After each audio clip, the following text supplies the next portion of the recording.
Speaker, thank you for that intervention. But I think you cannot logically pick on just one data of 1 month without looking at the whole year to be able to have an incontrovertible evidence that then would school all of us to be able to convince that the professor, the content of his brain is that of a professor. But on this one, I'm sure you're not on the right place of history. Thank you. Mr. Speaker, the President equally mentioned issue to do with getting Kenya from third world to first world.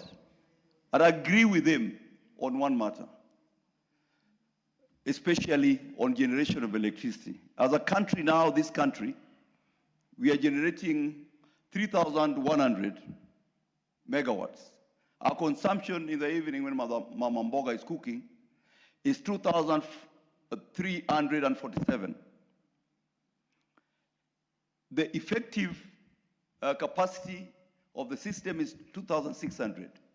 So you can imagine with all the members of parliament demanding that their constituencies are lit, it means we'll go beyond the capacity.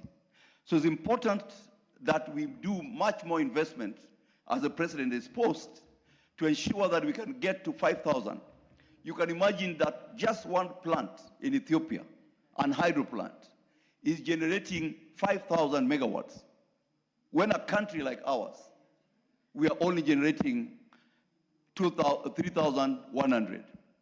In fact, for the country, we as a country, we are importing 200 megawatts from Ethiopia to supplement our needs.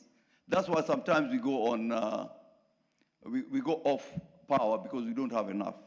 So I agree with the president, and I encourage the people from Siaya that once we agree on establishing a geothermal plant, a nuclear plant, let us support the nuclear plant because one will be able to generate in one fold 4,000 megawatts.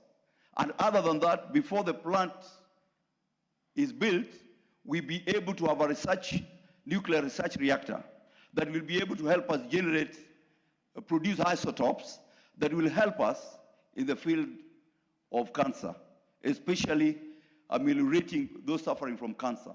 And two, in biotechnology research. The nuclear reactor has been used in other spheres, in other spaces, to be able to develop countries in areas of agriculture and even in health.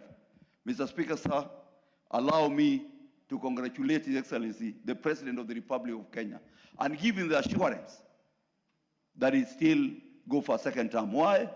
Because he's equitably distributing resources in Kenya, as opposed to those other governments that have served us before, where we took a lot of loans and all those loans were only used in central Kenya. Thank you, Mr. Speaker.